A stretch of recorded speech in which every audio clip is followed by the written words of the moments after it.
I've been telling you all this time, I need some space now. You've crossed the line. It won't be long, soon I'll be fine. Oh, at least I can say that I tried. Teenage suicide, it's a leading cause of death among our children, and today we're opening up the channels of communications. We're sitting down with Kanawha County school counselors and parents and students to discuss this topic. It's a growing concern among teenagers. And we want to welcome and thank for being with us today. We have John Duffy, he's Director of Counseling and Testing at Kanawha County Schools. We have Barb Ames, she is a parent and a teacher. We have GW High School sophomore with us, Callan King, and also from GW, Lisa Johnson. She is one of the high school counselors there. And we thank you so much for being with us today to discuss what can be a very hard and difficult topic for many. We want to start with a snapshot of Netflix's wildly popular series. It's called 13 Reasons Why. We also want to discuss and delve into why everyone is still talking about this, actually 2 months after the show's release. This is a show that has caused a lot of conversation about teen suicide, both good and bad, but is also shedding light on health issues and bullying in forms, be it online or even on school property. Yeah, the show has become one of the biggest sleeper hits of the season for the streaming service. It's adopted from the 2007 best-selling young adult novel by author Jay Asher. The Netflix series is narrated by teenager Hannah Baker, a troubled high school student who has recorded a series of audio tapes describing the 13 reasons why she has taken her own life. And according to executive producer Selena Gomez, the series is designated to have an intense impact on viewers, and so far it has. 66% of the online conversation surrounding this controversial show is negative.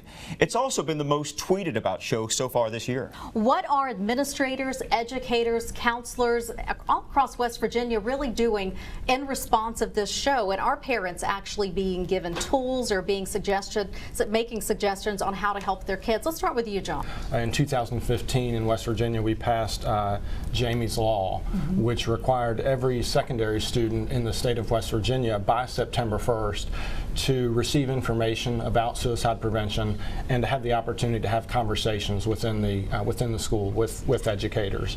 And recently with the new Netflix series, that certainly has created a lot of conversations in our schools. And recently we have revisited those suicide prevention protocols with our school counselors, with our principals, and we've taken the opportunity to be proactive and to remind students about where they can go for help if they need it. So Barb, how do you start these conversations with kids? I mean, you should, as a parent, have those ongoing conversations anyway, but for something as intense as this show, where do you begin? What's your take on this? How do you view the way it was portrayed there? And my son, who's in 8th grade, also spoke up and said that he had watched it, and I didn't realize that he had. So that opened the door, you know, to have those conversations. You know, what's your take on this? Do you feel like the show has really helped lines of communication?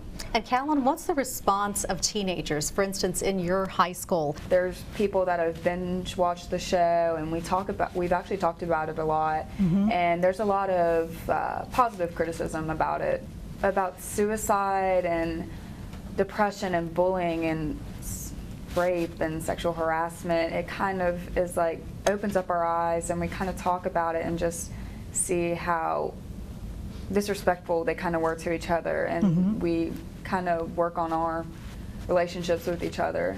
When you watch it, it's kind of what you take away from it. You know, individually, we're all going to have different perceptions of the show, but it is a good way to open up communication with the kids. Well, stay with us. We have much more to come. Coming up, their world, how the high school environment could actually factor into the suicide equation. Welcome back. We continue the dialogue about a tough issue that's getting a lot of attention. It's from the Netflix series 13 Reasons Why. You are watching a special edition of 13 News at 5. Thank you so much for joining us. We have with us a panel of Kanawha County school counselors. We have a student, and we also have a parent as we discuss the very difficult topic of teen suicide. You know, everyone knows in high school everything matters, right? Life at your school is your whole entire world. But in the Netflix series, we just see how small those circles actually can be. And there are actually several references as well to simpler times, things we relate to. They talk about, they use cassette tapes. They have the hot and not list that's passed around a classroom. But there's also the use, of course, of cell phone pictures, which we didn't have to deal with. Social media these kids are dealing with now, and the school paper as a way to shame or even label someone. So is this actually reality in our schools today? Are students having to deal with that? We have with us today a GW High School student. She will be a junior next year. And Callan, talk to me about your perception of this. What is high school really like? Do you all see these types of things happening in local high schools? I wouldn't really say, like, as far as the bullying at GW, I'm not really sure about other schools, but there's always immature actions, I guess, because, I mean, we're all growing up and we kind of realize what we need to do, how we need to act. But of course, here and there, there's going to be just little comments and just roughing around that shouldn't happen, I guess. And what happens when you all see that? Is that something that you all report, or is that something that you just kind of leave alone? It's kind of something that I don't really feel like I need to address an adult unless it's something actually serious. But if it's just like something where I think they're starting to go too far, I'm like, all right, well, grow up.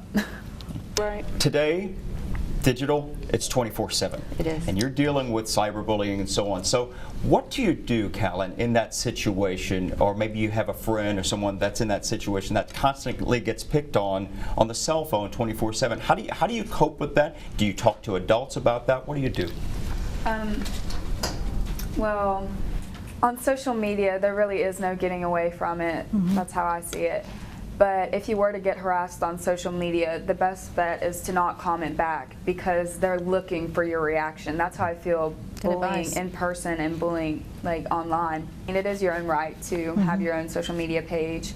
And if you do feel like they're coming at you, you can report someone. And then they look at it and then can take them off, or you do need to bring it to the administration at the school or a parent. Certainly we have a number of very positive programs in place in our high schools. Students Against Destructive Decisions is one particular program where students work with other peers to encourage responsible decision making when it comes to social media or substance abuse or related. We have higher education resource student officers at Riverside High School, for example, that promote and encourage a college-going culture.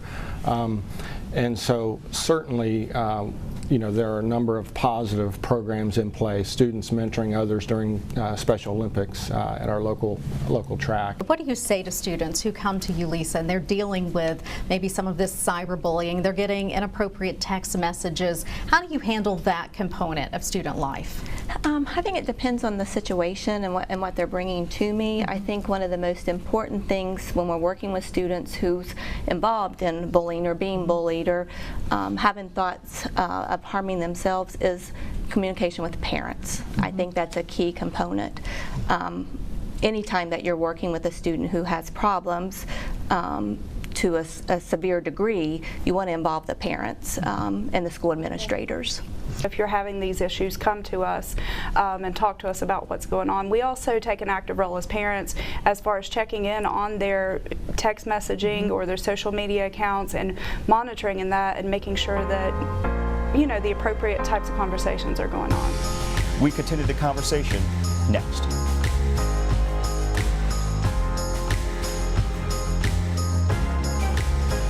Welcome back to our discussion about youth suicide and 13 reasons why not. Now, in most post interviews about the shows, producers say that they're glad that people are talking about this. They actually illustrate some of the topics being discussed, different types of bullying as we've been talking about, showing different types of emotions like depression and anxiety and how to handle it. So let's talk about what schools are doing, recognizing signs, and what are they doing about that. And Lisa, you wanted to discuss that. Yeah, I think it's real important that, because we've talked about, you know, a student's brain isn't fully developed, and sometimes they just don't know how to process how they're feeling. And some of the signs that parents and educators can look for is a student who is having mood swings, frequent crying spells, their lack of interest in things they used to be excited about, being ill, not wanting to go to school on a daily basis. I just think those are a few signs to be recognized. And one of the things we were talking about, Callan, is you did watch the series. Is what the series in your mind got wrong? On the last episode, the guidance counselor, it was so obvious. Hannah's there just like spilling her emotions, and it was, as she said, it was her last hope, just to talk to him, and that was her chance of getting help, and he just did not come through. And it was just, I felt like, I was like, oh my gosh, she's about to kill herself. But he just completely ignored it, or he just, I don't know how he couldn't see the signs. But I feel like in reality, like, there are people out there that know, and if you don't, then that's just like cruel and like cold-hearted. I know that the administrators at my school would definitely take note. Like, they notice what's going on in the students' lives. So you feel like that was just more for drama effect and not definitely. a realistic situation in most schools in Kanawha County? And I think I picked up on that too. I was thinking, you know, what did he do wrong? Well, you know, as a counselor, what do you do differently in those situations? And I agree with Callan. You don't let a student leave your office who's talking about the things she's talking about. You have to make contact with the parents. I mean, that's just the first on the protocol. You have to talk to the parents. You have to make that phone call. You invite them into your office and maybe even sit down with them and their child to discuss what's going on. And I like that you noticed as a teenager watching this that you didn't feel that it also offered help for students who may be watching this. Oh yeah, at the end I thought that maybe they should have something about like one of the hotlines, and they just didn't. He was kind of getting hope back, and that was it. I feel like that was a missed opportunity maybe. Yeah, and that's some of the show producers are now talking about adding more of those disclaimers before in each episode, especially some of the more critical points of those shows. So we'll see.